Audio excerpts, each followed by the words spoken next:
Recovery. I was the person you saw, alone, frightened, lost for direction, the person you felt needed help. Waking up, my spirit broken, nothing else to lose but my life. This was the beginning of the end. Accepting help was my first step on the road to recovery. As we all know, actions speak louder than words. I grew into the person I am today through commitment, drive, focus and passion, breaking away from addiction, becoming a free spirit. Reality. Recovery is everywhere, in our lives, all around us, in our homes, in our community. You may not see it, but it continues to grow.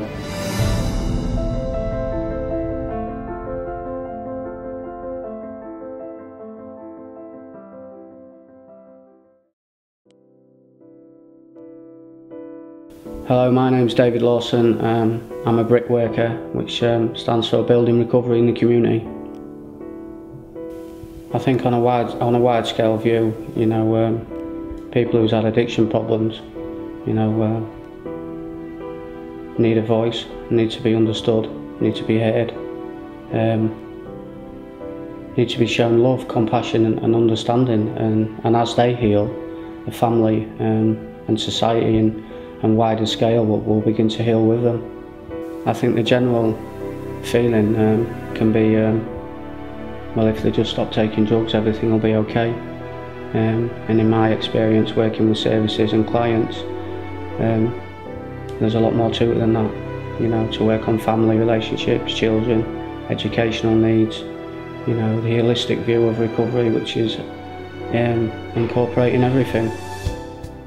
Seeing a person develop the self-esteem and the self-confidence, and say, for an example, when they join college or get a job, or the relationships with the children and the family grow, and to see a person change and to see them recognise that they're changing, is really powerful. My name's John. Probably started using drugs when I was about 14. Started with a bit of glow sniffing, Tipex sniffing, that sort of stuff, and then sort of like gradually moved on into my late teens, taking acid, smoking a bit of weed. But I didn't start doing sort of like hardcore drugs till I was 27, and I got involved in taking heroin. My personal journey started slightly over 8 years ago, where I was prescribed a medication called codeine phosphate. I went on from there and used that on a daily basis for a short period of time, until I noticed that I started to abuse that medication and started taking a lot more and extra. Right, my name's Damien Colley. I'm a 34-year-old. I've been using drugs since I was 9. I've been in recovery on and off since I was about 24, 25. I'm an ex-heroin user. I've used heroin for about 18 years. I'm in recovery now.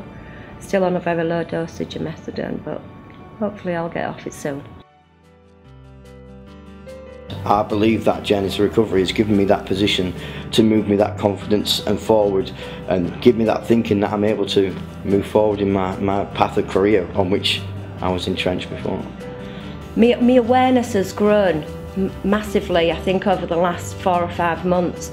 I've got 4 children from 27 down to 13, and my relationship and my partner's relationship is so much better. We sit together more, the TV's not on much, we talk a lot. It's affected me big time because I'm closer to my mum now, because beforehand she didn't really want to, she used to steady herself off away, you know what I mean? I'm now seeing my daughter more often, do you know what I mean? Which is beneficial, and then like, it's not only like it gives me something to do, so, you know what I mean? And I've stopped knocking about with my old associates, so. My life is just, I could be here for weeks if I had to tell you how different my life is, but generally the most important things is my family have become important again in my life rather than it just being me. I'm proud of my achievements I've made, I'm proud of being able to get a job, I'm proud of being able to give something back to other service users, getting them even if it's that much into recovery, it's better than no recovery whatsoever. So, yeah. I think how it fits into the recovery agenda, what we do, is supporting people in making changes to work towards recovery, and support people in making them changes and help facilitate them changes. Well, I lost a client last week. A client died, and it's a bit of a shocker, really. You kind of, but you know, you have to think about, you know, have I done everything I can? And you know, everything could possibly mean your client come in and you spend the next 2 weeks with them. We can't do that. You know, the resources don't allow that. So within the means that we have, you've got to do as much work as you can, and that the main focus of our work really initially is harm minimisation. We don't want people to die. Yeah. Well, obviously delivering group works are an integral part of the recovery agenda. I think it helps people to talk, get to know each other in the groups, share experiences and support each other, really. As we always say, you can't do it on your own, so to have people around you who are there to support you and who understand what you're going through, to help you through obviously the physical side, the emotional side, yeah, massively important really, and difficult to do without them really. Recovery as an idea and as a movement is gathering some pace, hence interviews like this wouldn't have happened a number of years ago because, I don't know, recovery just wasn't on the agenda really. So, you know, it's quite exciting that people are actually talking about it now. I work with a number of people whose offending is linked with addictions issues. I play a part. I think that the key person in any recovery process is the person who's got the addiction themselves, because they need to want to change and they need to put the work in to access whatever support they need and to develop their own motivation to maintain a positive change in their life.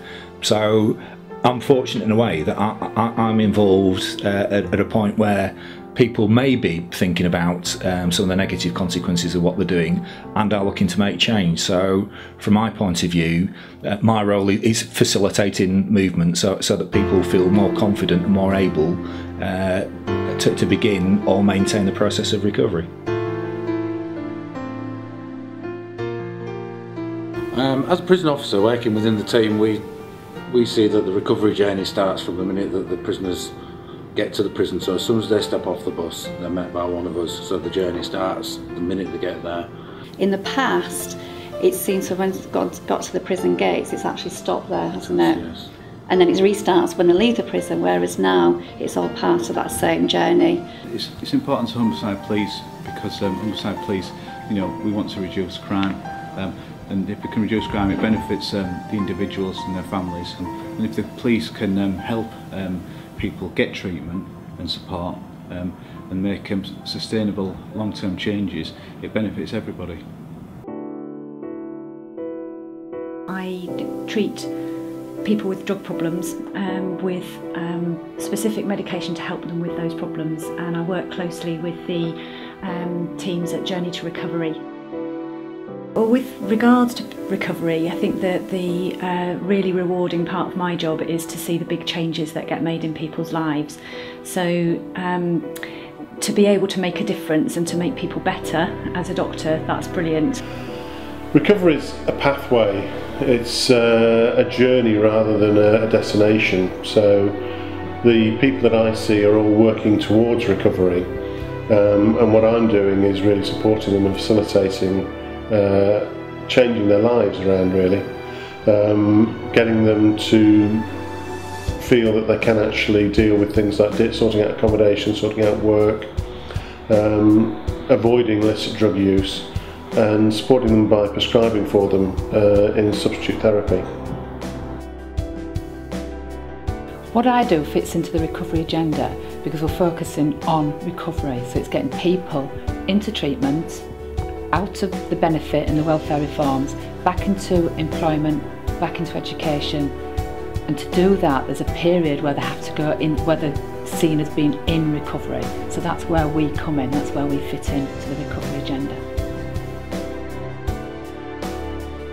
Seeing people achieve what they set out to do, for that, you know, that's why I keep doing this job. That's why I've been a practitioner since 1998 in addiction.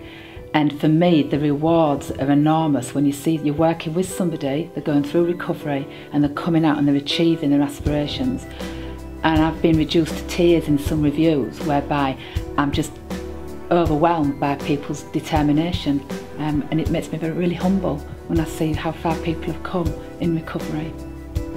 My role really within the recovery agenda is to enable the adult to engage with the services that have been identified to support them, to enable them to work their way through the difficulties and to move forward. My role consists of homeless prevention, and in that if we've got clients that are currently in council accommodation or with a private landlord and they are remanded into custody, we will look at every means possible for the client to keep that tenancy.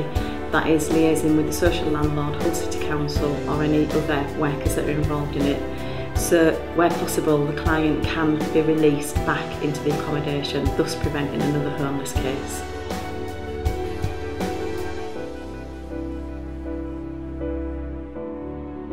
Well, recently we've got a girl come to us to work with us.